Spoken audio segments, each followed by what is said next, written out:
On the northwest coast of Taiwan, nestled between mudflats swarming with fiddler crabs and sweet-scented persimmon orchards, lies the world's most important company that you've probably never heard of.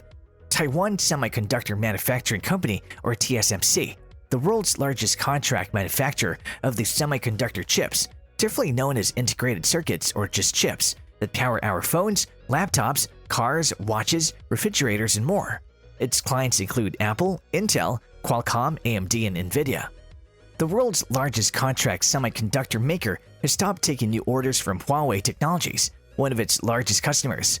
Reports said the decision was made to comply with new United States export controls, announced last Friday that it's meant to make it more difficult for Huawei to purchase chips produced using US technology, including manufacturing equipment. Hello everyone, welcome to World of China, a channel to explore China. In today's video, we are talking about why TSMC stopped supplying chips to Huawei and why Huawei thought its chips didn't need to be supplied by TSMC anymore. Do they have any alternative? To know, stay tuned and give this video a big thumbs up. Huawei accounted for 23% of the revenue generated by TSMC in 2019. However, Mark Liu, the chairman of the company, confirmed in an investors' conference they did not take any new orders from Huawei since May 15th in compliance with the new US regulations. Though TSMC could apply for the required license to ship chips to Huawei, it's very unlikely to happen. Anyway, the Taiwanese company is allowed to ship the older orders before the new rule before September 14th, when the grace period of 3 months will end. Orders taken before the ban or already in production will not be affected. If they can ship before September 14th, Huawei, the world's largest telecom equipment maker, is TSMC's second biggest customer after Apple. TSMC makes many of the advanced chips used by Huawei, including in its smartphones. The US Commerce Department released its new orders on Friday, which specifically target Huawei by making it harder for the company to create chips using US software and technology, even if foundries located abroad. On the same day as the Commerce Department's announcement, TSMC said that it's opening a new $12 billion advanced chip foundry in Arizona with support from the state and the US federal government. Once opened, the plant will allow more of TSMC's American clients to manufacture their chips domestically. A couple of reports illustrate this well. Bloomberg notes that the Chinese state is pumping $2.25 billion into Semiconductor Manufacturing International Corporation. This will give the Chinese state even more control over the company than it had anyway, and is a move planned to accelerate the country's move towards silicon self-sufficiency, despite the company name. Meanwhile, the Nikkei Asian Review reports that TSMC has stopped taking new orders from Huawei as a direct result of the US ban. This is pretty massive for TSMC, as Huawei is one of its biggest customers, so we have to wonder if the decision was influenced by motives as well as threats from the US. This is the latest restriction the US government has leveled against Huawei, citing national security concerns. Along with ZTE, Huawei was identified as a potential threat to security by the House Intelligence Committee in 2012. The two companies have denied the charges, but under the Trump administration, the US government's efforts to stop both from doing business with US companies have intensified. According to the Nikkei Asian Review report, Huawei anticipated the Commerce Department's new orders and has been building a year's worth inventory of chips needed for its telecom equipment. Huawei, of course, is not impressed with the latest US move against it. Huawei rotating chairman Guo Ping has hit back at the US government's stricter export controls meant to stop the Chinese tech giant from obtaining essential chips, following reports that its biggest supplier has already cut it off.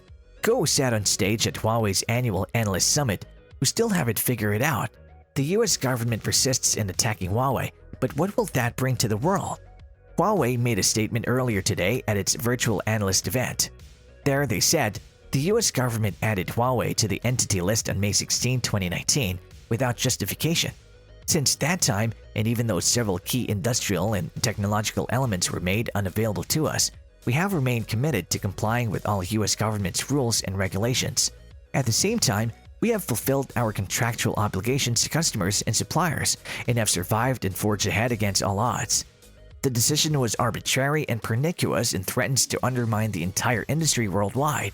This new rule will impact the expansion, maintenance, and continuous operations of networks worth hundreds of billions of dollars that we have rolled out in more than 170 countries. It'll also impact communication services for more than 3 billion people who use Huawei products and services worldwide. To attack a leading company from another country, the US government has intentionally turned its back on the interests of Huawei's customers and consumers. This goes against the US government's claim that it's motivated by network security. This decision by the US government does not just affect Huawei, it'll have a serious impact on a wide number of global industries. In the long run, this will damage the trust and collaboration within the global semiconductor industry, which many industries depend on, increasing conflict and loss within these industries. The US is leveraging its technological strengths to crush companies outside its borders. This will only serve to undermine the trust international companies place in US technology and supply chains. Ultimately, this will harm US interests. Huawei is undertaking a comprehensive examination of this new rule. We expect that our business will inevitably be affected. We will try all we can to seek a solution. We hope that our customers and suppliers will continue to stand with us and minimize the impact of this discriminatory rule. According to the Global Times, Huawei had a cunning plan to order loads of chips from TSMC during the grace period, including in the US measures. But the Nikkei story would appear to scupper that. To add insult to the injury, Nokia has just announced a 5G network deal win with Taiwan Star Telecom. It increasingly looks like Taiwan is doing everything it can to distance itself from the Chinese state, something the end is very unlikely to take resting down. But there are rumors that US regulators are expected to let the TSMC sell chips made with older technology for personal computers and 4G smartphones, items that Washington considers a low-security threat. But they are firm to stop TSMC from selling Huawei chips for server processors and 5G base stations.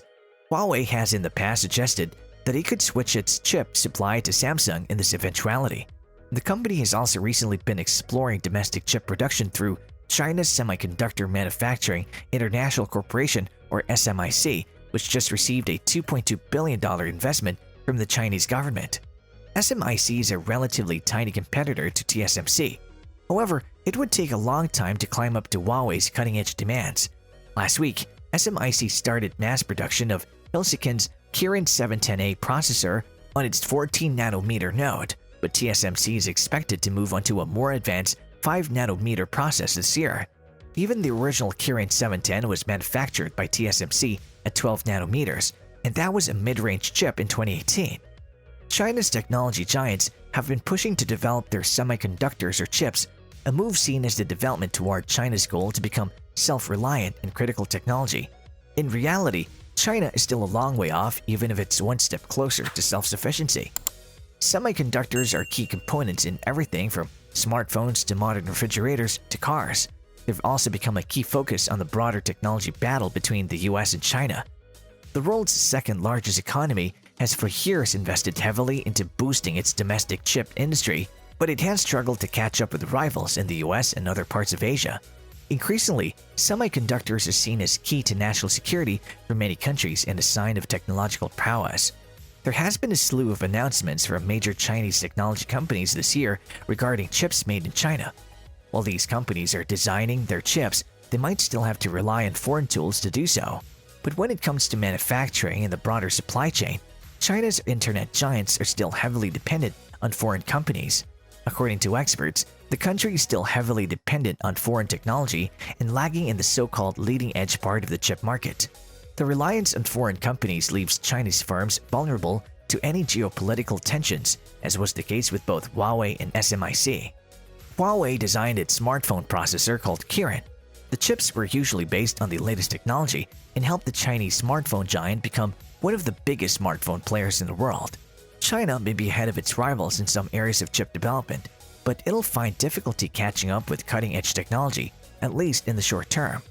For example, SMIC can manufacture 28nm chips on a large scale. They could be used in TVs or even autos, an area China could do well in, particularly with the current shortage of semiconductors. But to put things in perspective, TSMC is already working on 3nm technology. SMIC would have to master the manufacturing process that TSMC has been doing for years before being able to catch up. So even moving quickly forward across these existing technologies would not be enough to catch up and reduce reliance at the leading edge because the leading edge is constantly moving forward. It's like running a race to catch a really fast runner while that runner is quickly running away from you. Well, that's all for today. Thanks for watching the video. If you like this video, then give this video a big thumbs up and share it. For more exciting videos, subscribe to this channel and hit the bell icon. I'll be back with another exciting video soon.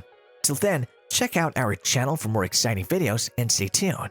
Check out how Huawei gets US approvals to buy auto chips. The link is in the description.